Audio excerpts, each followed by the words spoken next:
Hello students, welcome back to my commerce classes. आज की इस वीडियो में हम बिजनेस स्टडी के चैप्टर 1 के पार्ट 2 में इम्पोर्टेंस ऑफ मैनेजमेंट के बारे में डिस्कस करेंगे। स्टूडेंट्स, पिछली वीडियो में हमने meaning and definitions of management, features of management and the objectives of the management के बारे में डिस्कस किया था, जो कि हमारे पास objective of managements organisational objectives, social objectives and the personal objectives होते हैं कि ऑर्गेनाइजेशन जो है इन अपने ऑब्जेक्टिव्स को जो है किस प्रकार अचीव करता है। सो इस वीडियो में हम इम्पोर्टेंस ऑफ द मैनेजमेंट के बारे में पढ़ेंगे। Successful organisation do not achieve their goals by chance by following a deliberate process called management. Students, कोई भी एक सक्सेसफुल ऑर्गेनाइजेशन, एक जो है अपने जो है जो ऑर्गेनाइजेशन है जो कि अपने टारगेट्स को अचीव करता है, जो सफलतापूर्वक अपने बिजनेस को चला रहा है, कि वो बाय चांस ही सक्सेस नहीं होता, उसको अचानक से ही कोई भी सफलता प्राप्त नहीं होती जब तक कि वो हार्डवर्क और जो है अपने जो है बिजनेस का प्रॉपर वे से जो है मैनेजमेंट मैनेज नहीं करता। वो जो है वर्कर से प्रॉपरली काम नहीं ले सकता, सारे वर्कर्स में जो है काम में जो है कोऑर्डिनेशन प्रॉपरली नहीं बना सकता, यूज ऑफ रिसोर्सेज जो है प्रॉपरली यूज नहीं करता, तब तक जो है वो एक बिजनेसमैन जो है सक्सेसफुल नहीं हो सकता। आपने देखा ही होगा कि जैसे कि 90% of the business fail due to the poor management. एक जो बिजनेस के पास, ऑर्गेनाइजेशंस के पास जो है proper resources of the production भी हैं, उसके पास वर्कर्स भी बहुत ज़्यादा हैं काम करने के लिए, उसके पास कैपिटल भी है, लैंड भी है, उसको ये भी पता कि क्या प्रोडक्शन करना है, बट वो प्रॉपर मैनेजमेंट न करने की वजह से जो है वो सक्सेस नहीं हो पाता। इसलिए यह ज़रूरी है कि एक व्यक्ति को काम करने के लिए जो है मैनेजमेंट करना आना चाहिए। जैसे कि एक स्टूडेंट है, फॉर एग्जांपल, वो जो है पूरा मतलब जो है वो पूरा इंटेलिजेंट है, वो जो 99% तक जो है अपनी मार्क्स ऑब्टेन कर सकता है, लेकिन अगर वो जो है अपनी स्टडी की प्रॉपर मैनेजमेंट नहीं करेगा कि उसने जो है डेली कितने आवर्स पढ़ना है, किस सब्जेक्ट को कितना टाइम देना है, किस प्रकार से उसने अपनी स्टडी का जो टाइम टेबल है वो प्रिपेयर करना है और उसके अकॉर्डिंग ही चलना है, उस टाइम टेबल को एप्लीकेबल करना है, तब तक अगर वो इसको फॉलो नहीं करेगा वो 99% तो क्या वो पास भी नहीं हो सकता। इसलिए यह ज़रूरी है कि आपको मैनेजमेंट का जो है अपनी जो है मैनेजमेंट को बहुत अपने उसमें जो है ऑर्गेनाइजेशन में, बिजनेस में, घर में, हर जगह जहाँ पर भी आप यूज़ करते हो अच्छे तरीके से उसको अप्लाई करना चाहिए।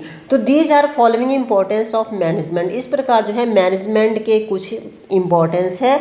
Number 1, achieving group organisational goal. First of all, हर एक ऑर्गेनाइजेशन का, हर एक बिजनेस का जो मेन टारगेट होता है वो क्या होता है कि हमने अपने ऑर्गेनाइजेशनल गोल्स को जो है क्या करना, अचीव करना है। हमने जो है अचीविंग ग्रुप का मतलब कोई भी बिजनेस में कोई एक अकेला व्यक्ति काम नहीं करता। ऑर्गेनाइजेशंस गोल को जो है अचीव करने के लिए ज़रूरी है कि हमें टीम वर्क और कोऑर्डिनेशन से जो है काम करना पड़ेगा। Management create team work and coordination in the group. Manager give directions to individual efforts in achieving the overall goals of the organisation. इस प्रकार जो मैनेजर हैं वो जो है अपने इंडिविजुअल, अपने जो है वर्कर्स को इंडिविजुअली एफर्ट्स जो है करने के लिए डायरेक्ट करते हैं, उनको निर्देश देते हैं कि आपने ऑर्गेनाइजेशंस के गोल्स को किस प्रकार जो है अचीव करना है। सेकंड है increase efficiency. Management increase efficiency by using resources in the best possible manner to reduce cost and increase productivity. जो एक अच्छी मैनेजमेंट है वो क्या करती है कि अपनी जो है वर्कर्स की एफिशिएंसी को इंक्रीज करती है। कैसे करती है कि जो रिसोर्सेज हैं उसके पास, बेशक उसके पास रिसोर्सेज कम होते हैं, उस रिसोर्सेज कम से भी अब जो है कम कॉस्ट पे जो है वो ज़्यादा से ज़्यादा प्रोडक्ट प्रोडक्टिविटी यानी कि उत्पादन करती है। Third, management helps in development of society. Third जो इम्पोर्टेंस है दैट इज़ द मैनेजमेंट जो है सोसाइटी के विकास में भी हेल्प करती है। सोसाइटी के विकास में, समाज का विकास किस प्रकार से करती है? Through it's social objective management develops the society providing quality product at reasonable price, generate employment opportunity etcetera. एक ऑर्गेनाइजेशन, एक बेस्ट बिजनेस जो है अपने सोसाइटी को, समाज को अच्छी क्वालिटी का प्रोडक्ट देके अपने जो है उनके लिए जो है वर्कर्स के लिए जो है एम्प्लॉयमेंट को जनरेट करके, एम्प्लॉयमेंट अपॉर्चुनिटी देके जो है अपनी जो है सोसाइटी की वो क्या कर सकती है, हेल्प कर सकती है। Number 4, achieving personal objectives and group goals. जैसे कि हमने पीछे भी जो है पिछली वीडियो में भी पढ़ा था कि ऑर्गेनाइजेशन के जो हैं 3 टाइप्स के ऑब्जेक्टिव्स होते हैं, organisations goal, social objectives and the personal objectives. तो यहाँ पर भी इनका ये इसी प्रकार से वर्णन है कि managers integrates individuals efforts with the help of personal objectives management. तो जो अपना मैनेजमेंट है वो क्या करता है कि इंटीग्रेट्स द ऑब्जेक्टिव्स करता है, सभी को मिलाता है। कौन कौन से ऑब्जेक्टिव्स होते हैं? ऑर्गेनाइजेशन। अब ऑर्गेनाइजेशन के ऑब्जेक्टिव क्या होते हैं? सर्वाइवल करना, ग्रोथ करना, प्रॉफिट करना, यानी कि अपने आप को सबसे पहले जो है मार्केट में बना के रखना, उसके बाद उस अपना विकास करना, फिर उसने प्रॉफिट अर्न के बारे में सोचना है। सेम सोशल ऑब्जेक्टिव में जैसे अभी हमने पढ़ा है कि एम्प्लॉयमेंट्स की अपॉर्चुनिटी क्रिएट करना, और हमने जो गुड क्वालिटी का प्रोडक्ट देना, कम कॉस्ट पे देना, उनको जो है वेलफेयर को ध्यान में रखते हुए काम करना। So an organisational goal and individual goal जो है मूव इन वन डायरेक्शन। यहाँ पे स्टूडेंट्स ये बात ध्यान रखने की है, एक इंडिविजुअल व्यक्ति का और एक ऑर्गेनाइजेशंस का जो गोल है वो एक सेम जो है डायरेक्शन में जाएगा। सेम डायरेक्शन का मतलब है कि इंडिविजुअल का जो मोटिव होता है वो क्या होता है? अर्न मोर, ज़्यादा से ज़्यादा कमाना। और ऑर्गेनाइजेशन का जो मोटिव होता है वो होता है कि ऑर्गेनाइजेशन मैक्सिमम प्रोडक्शन करे और मैक्सिमम प्रॉफिट करे। अगर ऑर्गेनाइजेशन मैक्सिमम प्रॉफिट करेगी तभी तो वो इंडिविजुअल जो है आपके पास जो वर्कर काम कर रहा है उसको ज़्यादा से ज़्यादा कमाई का साधन मिलेगा। इसलिए जो है ये वन डायरेक्शन में काम करते हैं। Number 5, create dynamic organisation. Students यहाँ पे डायनामिक का मीनिंग मैंने आपको पिछली वीडियो में भी बताया था कि चेंज। क्या मीनिंग होता है dynamic? Means change. Managers are trying to make change to internal environment as per external environment.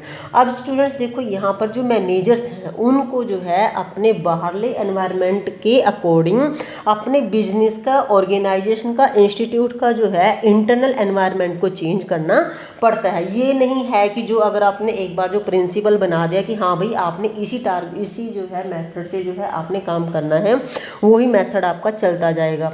अब जैसे कि फॉर एग्जांपल हमारे पास यहाँ पे पहले हम जो है जो ऑर्गेनाइजेशंस थे जो गवर्नमेंट को जो है टैक्स देते थे वो डायरेक्ट और इनडायरेक्ट वे से टैक्स देते, sale tax, purchase tax, excise duty, octroi duty. But लेकिन अब जो है गवर्नमेंट ने लास्ट 2 या 3 ईयर्स से जो है GST, CGST जो है इस टाइप से जो है टैक्स लेने स्टार्ट कर दिए। तो ऑर्गेनाइजेशन क्या कहेगा कि नहीं जी हमने तो सेल टैक्स देने हैं, ऐसा थोड़ी होगा। तो उसको भी जो है अपनी पॉलिसी को चेंज करना पड़ेगा, उसके अकॉर्डिंग ही उसने GST, CGST जो है आप उसने अप्लाई करना पड़ेगा। अब जैसे कि अभी एक बिल्कुल एट ए प्रेजेंट करंट सिचुएशन में जो है अभी जैसे कि कोरोना एपेंडिक जो चल रही है, तो उस दौरान जैसे कि गवर्नमेंट ने बोला है कि जो भी व्यक्ति बाहर जाएगा या अपनी फैक्ट्री में, कंपनी में, ऑर्गेनाइजेशन में काम कराएगा वर्कर से, तो mask and the social distancing is the must compulsory.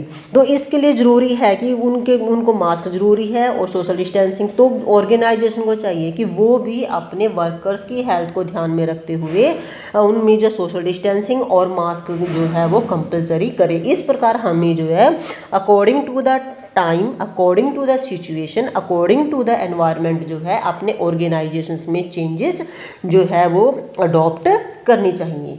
6 है इंक्रीज कोऑर्डिनेशन। स्टूडेंट्स ये बात तो यहाँ पर मोस्ट इम्पॉर्टेंट है, कोऑर्डिनेशन। कोई भी बिजनेस, कोई भी इंस्टीट्यूट जो है विदाउट कोऑर्डिनेशन, मतलब को बिना तालमेल के, कोऑर्डिनेशन का मतलब होता है कि तालमेल, समन्वय, कि बिना तालमेल के जो है अपने टारगेट्स को कभी भी अचीव नहीं कर सकता। जैसे कि आपके पास जो है आपके जो रिसोर्सेज हैं वो प्रोडक्शन है, उनमें आपस में जो है अगर तालमेल नहीं होगा तो वो कभी भी अपने टारगेट्स को अचीव नहीं कर पाएगा।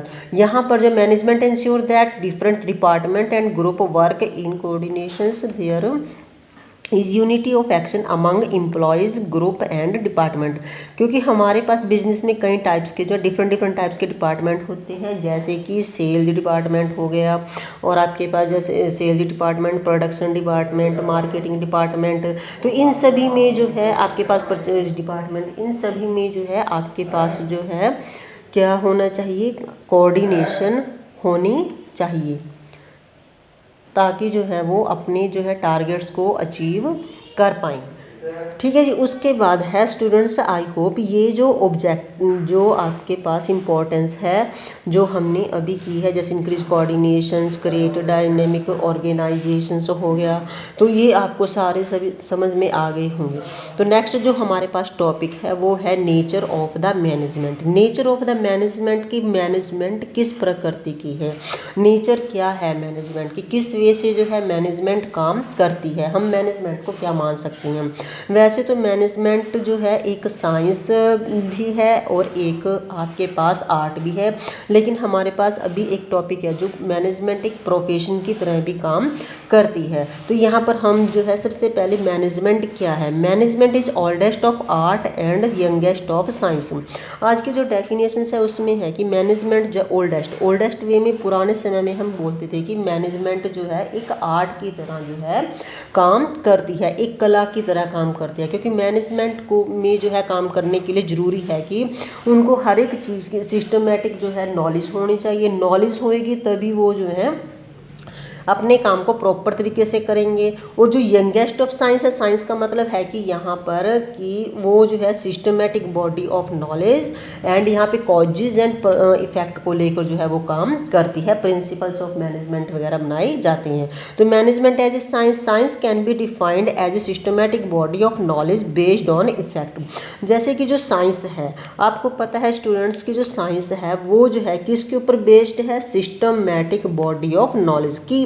हमें जो है किसी भी जो टॉपिक्स के बारे में या किसी भी बुक्स के बारे में पढ़ना है, तो यहाँ पर हमारा सिस्टमेटिक नॉलेज का मतलब क्या होता है कि बुक्स है, तो इसके लिए हमें साइंस के लिए बुक्स पढ़ना जरूरी है। अब बुक्स में जैसे कि हम पहले एक टॉपिक को क्लियर करेंगे, उसके बाद फिर दूसरा टॉपिक चलेगा, फिर तीसरा चलेगा, ऐसे चलेगा। ऐसा नहीं कि हम पहले लास्ट वाले टॉपिक को पढ़ेंगे उसके बाद में फर्स्ट सेकंड थर्ड करेंगे।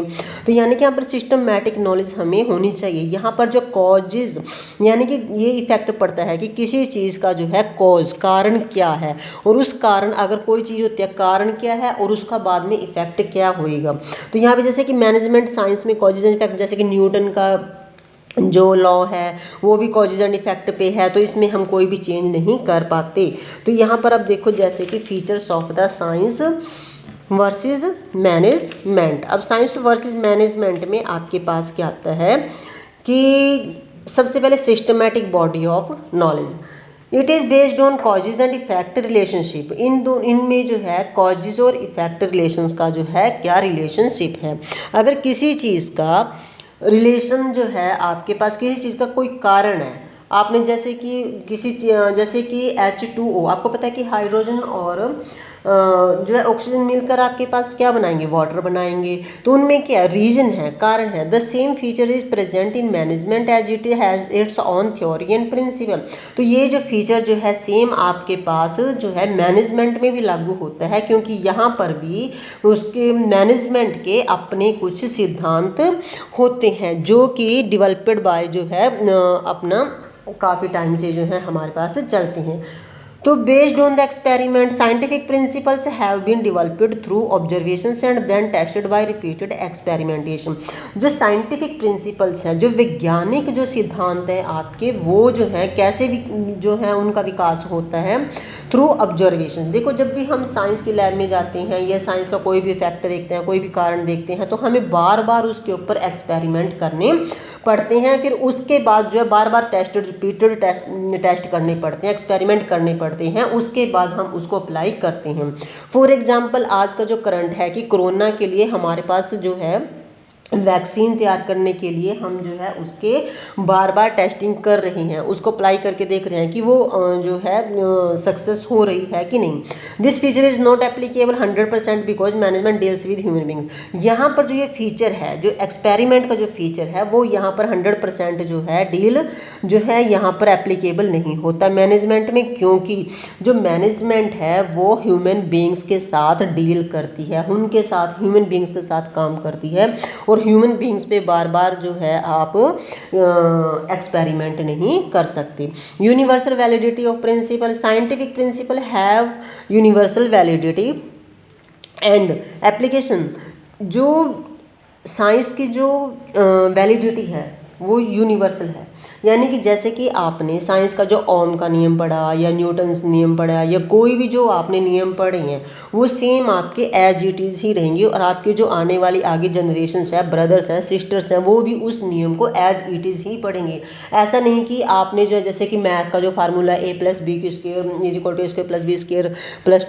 है, तो अगर आपने ये पढ़ा था तो आपके बच्चों ने या फिर आगे आपकी न्यू जनरेशन ने जो है उस फार्मूले में कोई चेंज कर देंगे, ऐसा नहीं हो सकता। ये जो है आपके पास यूनिवर्सल वैलिडिटी है, जो एक बार सेट हो गई तो उसको ही आपने एप्लीकेबल करना पड़ेगा।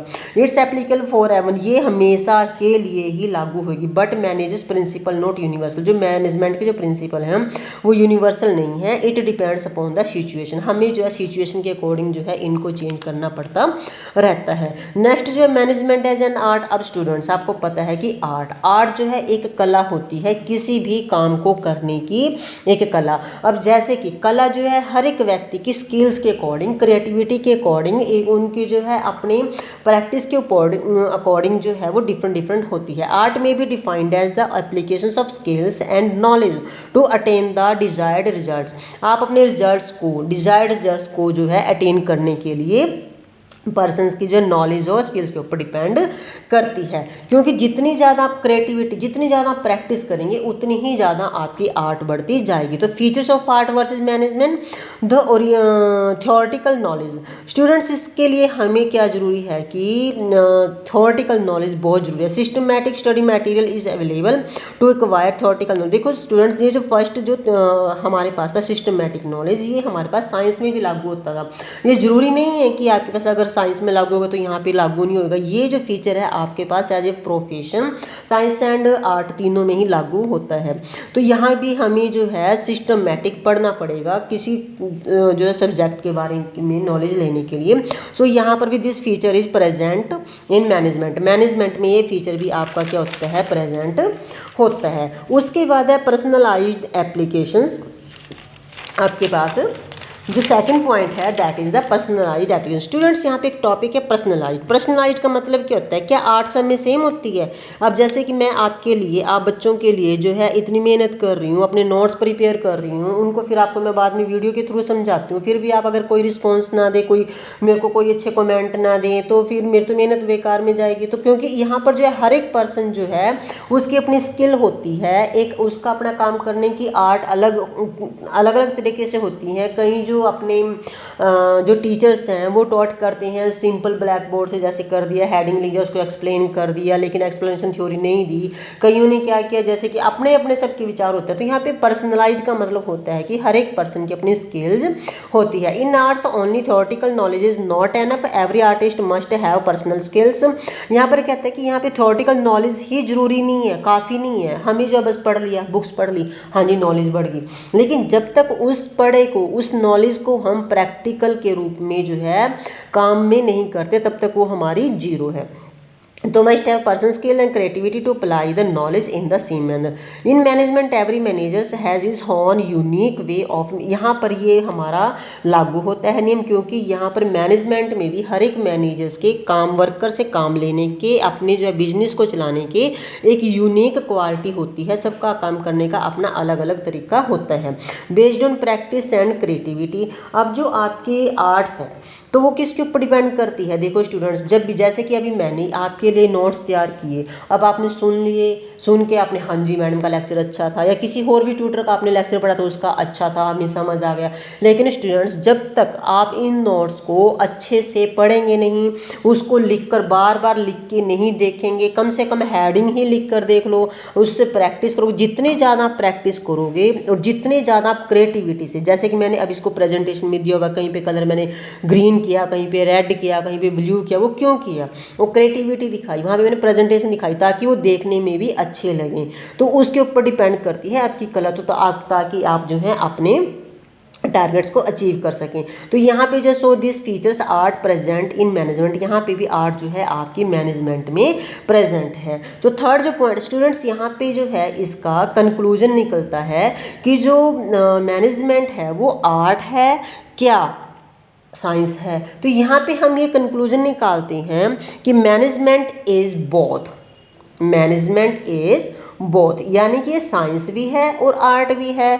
तो क्योंकि by comparing the different elements both, क्योंकि जो हमारे पास यहाँ पे साइंस के रूप में कॉजेज एंड इफेक्ट भी यूज होते हैं, और आर्ट्स में जो है हम एक सिस्टमेटिक बॉडी की तरह नॉलेज गेन करते हैं, और वहाँ पे फिर हम क्रिएटिविटी और प्रैक्टिस से जो है हम क्या करते हैं, काम करते हैं। अब एक सक्सेसफुल जो मैनेजर है वो दोनों जो आर्ट एंड साइंस को लेके ही जो है एक अपने मैनेजमेंट को जो है अपने मैनेजमेंट को जो है वो सक्सेसफुल करेगा। यहाँ पर जो है इसके लिए ज़रूरी है कि एक मैनेजर्स को जो है अपनी प्रॉब्लम को सॉल्व करने के लिए 6M की जो है नॉलेज होनी बहुत ज़रूरी है। 6M मीन्स मैन को कैसे काम करना, मटेरियल कैसे आपने मटेरियल यूज करना, मशीन्स का कैसे यूज करना, मेथड्स कौन से मेथड अप्लाई करना, मार्केट कहाँ पे काम करना, एंड मनी, इन सभी में आपने को कोऑर्डिनेशन बना के रखनी पड़ेगी।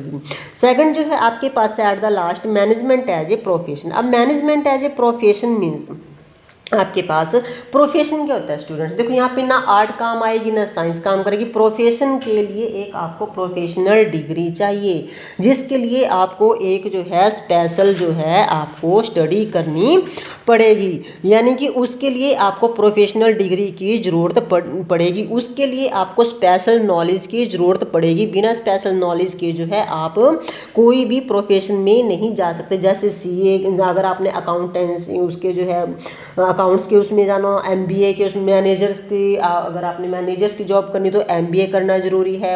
अगर आपने वकील बनना है तो एडवोकेट की डिग्री ज़रूरी है। तो profession is an occupation backed by specialise, इसके लिए स्पेशल नॉलेज लेनी पड़ेगी। अब मैनेजमेंट है, मैनेजमेंट के लिए जो मैनेजर्स के लिए वैसे सिंपल आप कोई भी व्यक्ति जो ग्रेजुएट है वो ईजिली मैनेजर्स की कर सकता है, लेकिन प्रोफेशन के लिए जो है अगर एक डॉक्टर बनना है तो डॉक्टर के लिए जो है आपको जब स्पेशल जो है डॉक्टर की MBBS की डिग्री, या जो अगर नर्स बनना चाहते हो तो जो आप नर्स की डिग्री लेनी पड़ेगी। तो code of conduct is recognised by the professional body which is duly recognised by the society, जो कि डिग्री आपको एक रिकॉग्नाइज सोसाइटी के द्वारा रिकॉग्नाइज जो भी यूनिवर्सिटीज है उसके द्वारा आपको प्रोवाइड की जाएगी। तो फीचर्स ऑफ प्रोफेशंस में आपके पास आएंगे स्टूडेंट्स स्पेशलाइज्ड ऑफ नॉलेज, जैसे कि अभी भी मैंने बोला कि इसके लिए आपको जो है स्पेशल नॉलेज की डिग्री जो है चाहिए, और जो कि किससे मिलेगी, स्पेशलाइज्ड एक बॉडी जो गवर्नमेंट के द्वारा जो है एस्टेब्लिश की जाएगी। यहाँ पर जो है आपके पास जो कि कुछ सिद्धांत रखती है, तकनीक्स यूज करती है,